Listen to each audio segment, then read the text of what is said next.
Et bonjour, me revoilà de retour. Alors j'essaye désespérément de savoir pourquoi je suis jamais... l'autofocus, il marche pas sur l'appareil. Bon, en attendant, je suis avec les moyens du bord. Alors, c'est vrai que mes vidéos sont un petit peu plus espacées que d'habitude. Actualité oblige. Et puis j'avoue que je suis en train lentement de revenir à ma vie d'avant. On va dire ça comme ça. Alors, je voulais dire quelque chose en fait. Il y a quelques jours de ça, j'ai lu qu'un juge de la Cour suprême, et apparemment j'ai lu, j'ai lu deux choses sur la Cour suprême aux États-Unis. C'est que d'une, il y avait une personne qui disait, une fois que l'affaire sera faite, peut-être qu'il restera juste un juge à la Cour suprême, alors que pour l'instant il y en a 9. Ensuite, il y a quelques jours de ça, donc il y en a un qui a dit que, en fait, toutes ces plateformes, elles devraient être déclarées comme biens d'utilité publique. Alors, si vous suivez ma chaîne, vous savez que l'année dernière, j'ai commencé à dire, et je le disais aussi, que j'estime qu'effectivement, l'histoire d'Internet, toutes ces plateformes, elles devraient être déclarées biens d'utilité publique, tout simplement. À partir du moment, si je reviens juste... Alors, aux États-Unis, c'est l'argent des contribuables qui a permis la création de Facebook, Twitter et compagnie, enfin toutes les plateformes, ok. Et si je reviens en France, moi, mon propos, il partait du fait qu'à partir du moment où on oblige les gens à faire des déclarations à l'entreprise qui s'appelle les impôts, ok, sur Internet, il arrive un moment où il faut se dire que juste avoir une connexion Internet, normalement, ça devrait être un bien d'utilité publique. Moi, c'est la manière dont je vois les choses. Donc, il semblerait, donc je savais pas, quand j'ai dit ça à l'époque, je connaissais pas l'histoire de comment ces plateformes elles avaient été créées. À l'origine, ces plateformes, en fait, elles sont en fait, ça vient d'un problème, d'un programme militaire, enfin bref, qui s'appelle DARPA. Voilà, je dis pas le nom. Donc c'est à vous de ça. Ok. Et HAARPA, pour ceux à qui ça faisait rigoler, il y a quelques vidéos de ça, c'est l'histoire du temps. Après, ça à vous de voir, cherchez, utilisez votre moteur de recherche préféré. Voilà. Donc moi, effectivement, j'espère que normalement, dans les changements qu'on devrait avoir dans le futur, je pense qu'on va tenir compte de ça. On se doit de tenir compte de ça. Alors après, entre guillemets, vu que tout était un plan pour nous asservir, donc ça me paraît normal que ça devrait changer dans ce sens-là. Après, il y a un autre truc que je voulais dire. C'est que, en fait, il y avait un troisième truc, mais je vais le dire. Donc, ce matin, je me suis levée, j'ai regardé cette plateforme et j'ai vu comme quoi le président directeur général, il devrait faire des annonces. Il devrait faire une annonce au sujet de la fameuse grande école qui fait les fonctionnaires français. Alors maintenant, je me souviens quel était le deuxième truc que je voulais dire. Donc, je me dis, alors, si vous ne comprenez pas qu'il se passe des trucs en France, pour moi, le fait qu'il est sur le point de faire cette déclaration, ça veut dire que le château de sable en France, il est en train de s'effondrer. En fait, le château de cartes en France, il est en train de s'effondrer. C'est aussi simple que ça. Et honnêtement, ce que je suis en train de vous expliquer, c'est qu'ils n'ont pas le choix. Comme je vous dis, normalement, ils sont plus sur le territoire français. Donc, je ne sais pas qui, mais il y a quelqu'un, donc lui, le président directeur général, si c'est bien lui, ok, va faire cette déclaration ce soir. Mais en fait, c'est pas par hasard. Voilà. Donc, je ne doute pas que depuis de nombreuses années, tous ces gens qui sont passés à travers cette école, on leur a expliqué, pour certains, ceux qui étaient au plus haut, l'histoire de l'entreprise, quoi, en France. La grande entreprise française, ok, qui est normalement fermée, ok, et qui a des succursales, ok, qui sont, à mon sens, fermées.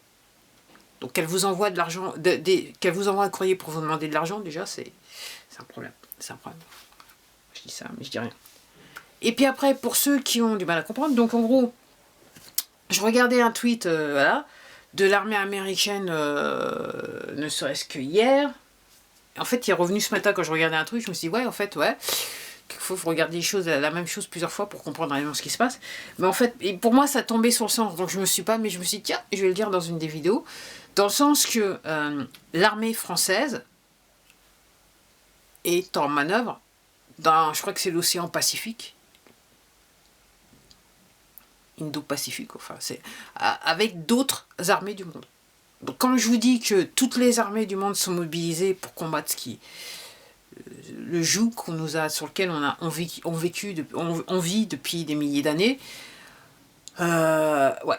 Donc moi ça me fait, parce que voilà, je suis contente d'entendre ça, parce que je me dis bon c'est bon, l'armée, on est sauvé. Comme si vous avez regardé toutes mes vidéos, vous savez qu'en 2020 je disais mais que fait l'armée, moi je voulais savoir quelle était la position de l'armée, donc je le sais depuis quelques mois, mais là maintenant c'est voilà, si l'armée américaine elle dit qu'ils sont en manœuvre avec l'armée, la marine nationale, enfin, moi, pour moi c'est bon, on est bon, donc pour moi c'est clairement le début de la fin, c'est pas la fin déjà.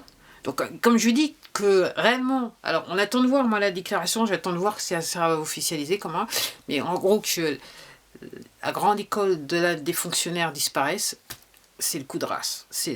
Réellement c'est le coup de grâce. Donc normalement, on devrait quand même, le ménage a déjà commencé depuis quelques mois pour ceux qui ne comprennent pas, mais là, là on commence à être vitesse Formule 1. Alors tout le monde dit normalement le mois d'avril, ça sera encore mieux que le mois de mars, mais je veux dire, quand je regarde un tas de trucs, effectivement, c'est chaud. C'est tellement chaud que je suis obligée de regarder juste ce qui se passe et je peux pas faire de vidéo. Tellement je suis wow, ça vient de partout. Ok. Donc comme je dis, quand je viens faire des vidéos, c'est que j'essaye de regarder tout ce que j'ai vu, entendu, que j'ai lu, et d'essayer de faire un très condensé, de ce que j'ai vu pour vous apporter l'information.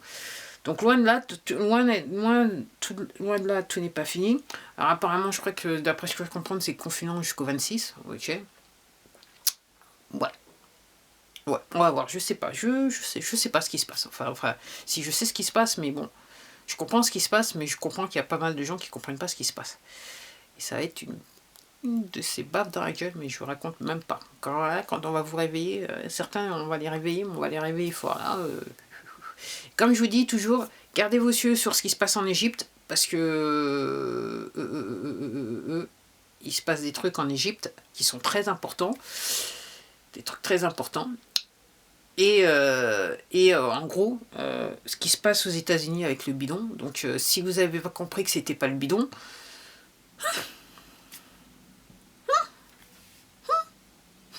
donc apparemment, ce qu'ils disent, c'est que je regardais une vidéo hier, donc apparemment le mec a des gens qui ont des informations et qui les tiennent des sources sérieuses. Donc en gros, les choses seraient filmées à la fois en Californie et en Géorgie. Donc bidon, voilà. Donc il y a 2 sets de bidons dans les faits. Alors si vous ne comprenez pas, bah écoutez, si vous ne voulez pas comprendre. Et comme je dis, l'autre fois je lisais un truc, effectivement, ok.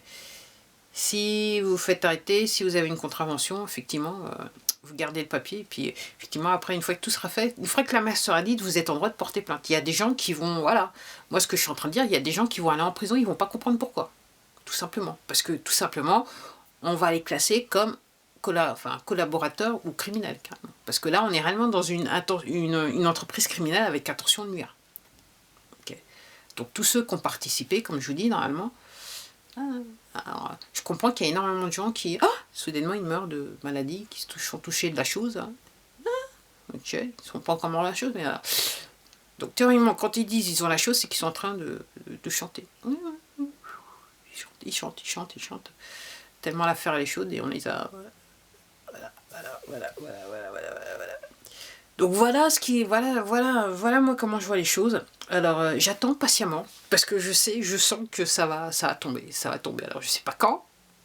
Personne ne sait quand, parce que l'histoire c'est que comme c'est des manœuvres de l'armée, c'est l'armée qui gère tout dans le monde entier, et qu'il se passe un tas de choses dans le monde entier, et que, entre guillemets, il y a des attaques pour contrecarrer les mouvements des armées du monde entier. Donc en gros, même si eux, ils avaient en fait défini une date, peut-être qu'à chaque fois la date elle est reculée, parce que tout simplement, ben voilà.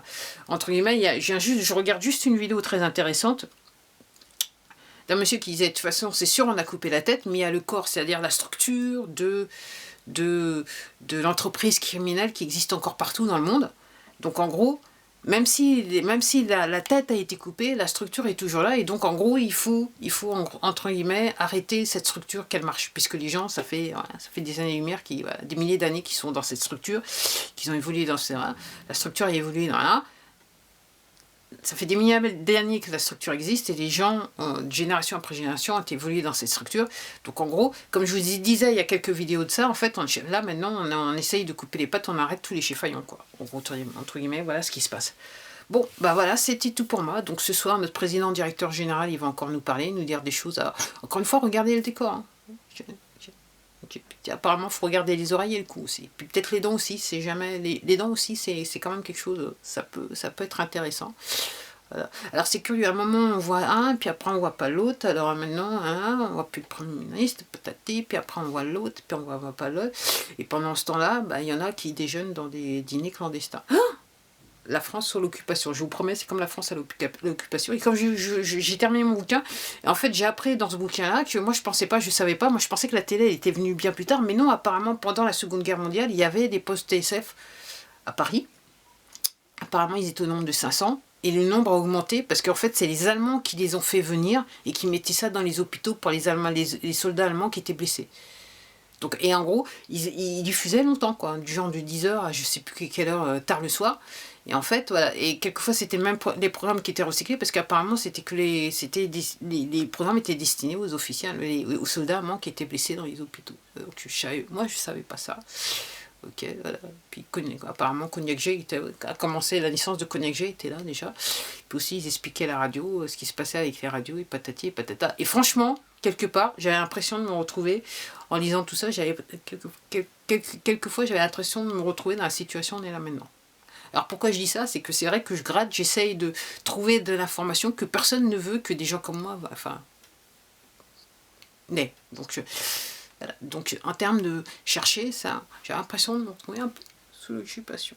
Je dis ça, mais je dis rien, ok. Mais c'est vrai que les gens ils sont organisés. Et puis voilà. Il y avait les collabos, ceux qui n'étaient pas collabos, ceux qui ont retourné la veste, mais puis il y en a ceux qui de toute façon ils se sont fait liquider parce que traître. Traître. Bah ouais. Au bout d'un moment, c'est bon. Faut dire traître. Donc, traître à la nation. Moi, c'est ce que je dis, traître à la nation. Après, c'est bien beau de dire j'ai le passeport et la carte d'identité, mais au bout d'un moment, si vous estimez que ça vous donne le droit de faire mal à vos concitoyens, je pense qu'il y a un problème là. Moi, personnellement, je pense qu'il y a un problème. Je sais pas vous, mais bon, allez, je m'arrête là. Au revoir.